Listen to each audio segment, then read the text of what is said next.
अस्सलाम वालेकुम दोस्तों, कैसे हो? मुझे उम्मीद है कि आप सब सही हो गए। न्यू अपडेट के साथ हम आपके सामने फिर हाजिर हो चुके हैं। अगर आप कुवैत में रहते हैं, कुवैत की खबरों से हमेशा के लिए अपडेट रहना चाहते हैं तो ये वीडियो आप शुरू से लेकर आखिर तक देखते रहिए। इस वीडियो के अंदर मैं आपको ज़्यादातर जो है आपके सवाल के जवाब देने वाला हूँ और एक दो बड़ी अपडेट है जो क्या आप लोगों को बताने वाला हूँ। बहुत सारे लोग एंट्री एग्जिट ये सारी चीज़ों के बारे में पूछ रहे हैं, visa, old visa, new visa, ticket के बारे में ये सारी इन्फॉर्मेशन जो है वो जानना चाहते हैं और इससे रिलेटेड बहुत सारे लोगों के कमेंट जो है वो मैंने पढ़े हैं और आप लोगों को वहाँ पर ज़्यादातर जवाब भी देने की कोशिश करी है, लेकिन जिनके जवाब नहीं दे पाया हूं उन लोगों के लिए ये वीडियो बनाया हूं। तो आप शुरू से लेकर आखिर तक जो है वीडियो देखते रहें, चाहे आप कुवैत में रहते हैं, इंडिया, पाकिस्तान, किसी भी कंट्री में रहते हैं, आपके लिए काफ़ी ज़्यादा इंपॉर्टेंट ये वीडियो हो सकती है और हो सकता है आपका भी इस तरीके का सवाल हो जो मैं आपको जवाब देने वाला हूँ।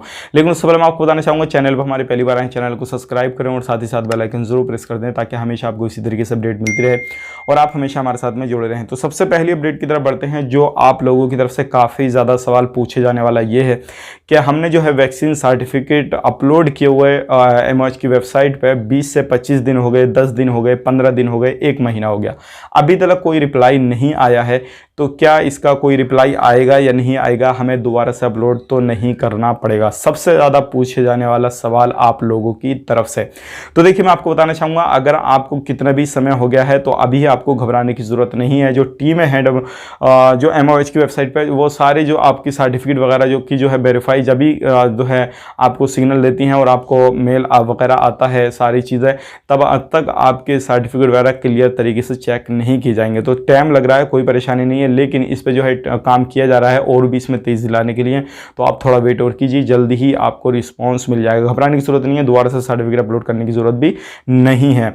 अब बढ़ते हैं अगली अपडेट की तरफ। जो अगली अपडेट है वो आपकी तरफ से काफ़ी ज़्यादा सवाल पूछे जाने वाला है और ये है वैक्सीन के हवाले से। हमने वैक्सीन ले ली, आप किसी भी कंट्री में रहते हैं तो पूछ रहे हैं लोग कि हमने वैक्सीन ले ली और लेने के बाद में कितने दिन बाद कुवैत के अंदर एंट्री कर सकते हैं। तो मैं आपको बताना चाहूँगा, वैक्सीन लेने के बाद में सर्टिफिकेट आपको मिला, आपने सर्टिफिकेट अपलोड किया, अपलोड करने के बाद में जैसे ही आपका ग्रीन सिग्नल हो जाए, आप एप्लीकेशन के अंदर रजिस्ट्रेशन करने के बाद में आपको आगे से रिस्पॉन्स मिल जाए, उसके बाद में आप ट्रैवल कर सकते हैं। यानी कि 14 दिन भी, 15 दिन भी, या फिर 20-22 दिन या फिर महीना भी आपको लग सकता है। डिपेंड करता है आपने जैसे ही सर्टिफिकेट अपलोड किया उसके बाद में कब तक रिस्पॉन्स मिलता है आपको। लेकिन लोगों को रिस्पॉन्स मिल रहा है और अप्रूव भी किए जा रहे हैं, रिजेक्ट भी किए जा रहे हैं, लेकिन बहुत कम मात्रा में लोगों को जो है वो रिस्पांस मिल रहा है। मैं कमेंट देखता हूं, बहुत सारे लोग कमेंट करते हैं कि भाई हमें रिस्पांस मिल चुका है, हमारा जो है वो अप्रूवल आ चुका है। तो इस तरीके से मैं आप ही लोगों से ये सारी चीज़ें जान रहा हूँ। अब बढ़ते हैं अगले कमेंट की तरफ। जो अगले कमेंट आ रही है निकल के, वो आ रही है, बहुत सारे लोग इससे रिलेटेड कमेंट करते हैं, 22 नंबर वीज़ा हमारा जो है वो ख़त्म हो चुका है, या फिर हम नया वीज़ा लेने वाले हैं, या फिर हमारा वीज़ा पहले का निकला हुआ था तो क्या वो ख़त्म हो गया, उस पर हम एंट्री कर पाएंगे नहीं। तो देखिए, मैं आपको बताना चाहूँगा, अगर आप 20 नंबर वीज़ा लेना चाहते हैं, यानी कि घर खाता का जो वीज़ा है वो लेना चाहते हैं, तो बिल्कुल बेटेंशन होकर आप ले सकते हैं। चालू है वीज़ा और इसमें अगर वीज़ा आपका पहले लिया हुआ है, आप एंट्री नहीं कर पाए, मजबूरी थी, या फिर आपके एजेंट ने नहीं भेजा, या फिर किसी भी तरीके से टिकट महंगा होने की वजह से, बाय होने की वजह से नहीं भेजा, तो आपको जो है दोबारा से इस पर कोई भी अपडेट नहीं दे सकते, क्योंकि दोबारा से जब फ्लाइट जो है वीज़ा ओपन किया जाएगा तो दोबारा से कुछ इसमें अपडेट आएगा निकल के, तभी आपको दिया जाएगा। लेकिन अगर आपका वैलिड है तो आप किसी भी दूसरी कंट्री में होकर जाना चाहते हैं, लाइक दुबई या फिर जो भी कंट्री को कुवैत ने इजाज़त दे रखी है उसमें होकर जाना चाहते हैं तो आप जा सकते हैं, लेकिन ख़र्चा बहुत ज़्यादा है और कोई इस तरीके से ये भी नहीं है कि आपका वीज़ा वैलिड है तो आपको जाना ज़रूरी है। तो वह आप अपने हिसाब से देख लीजिए। बाकी ये थे कुछ आप लोगों की तरफ से सवाल जवाब जो कि मैंने आपको बताया है। उम्मीद करता हूँ जो भी इन्फॉर्मेशन मैंने आपको दी है वो आपको पसंद आएगी और सारी चीज़ें क्लियर हो गई होंगी।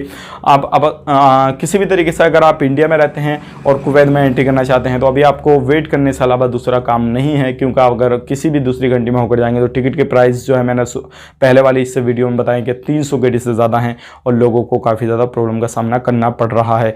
तो डिपेंड करता है वो आप पर, आप क्या करना चाहते हैं, क्या नहीं। मिलेंगे इस नेक्स्ट वीडियो में, तब तक के लिए अगर आप सऊदी अरब की न्यूज़ चाहते हैं तो उसका लिंक मैं आपको डिस्क्रिप्शन में दे दूँगा। सऊदी अरब की काफ़ी बड़ी अपडेट जो है वो आ चुकी है, जो क्या जॉब के हवाले से है और जॉब टेस्टिंग के हवाले से है, ये सारी चीज़ अपडेट आ रही है। तो आप उस वीडियो को भी देखें, चैनल को भी सपोर्ट हमारे ज़रूर करें ताकि उस सभी लोगों को फ़ायदा मिल सके। मिलेंगे इस नेक्स्ट वीडियो में, तब तक के लिए आप अपना ख्याल रखें, अपनी फैमिली वाला ख्याल रखें। Take care, bye bye.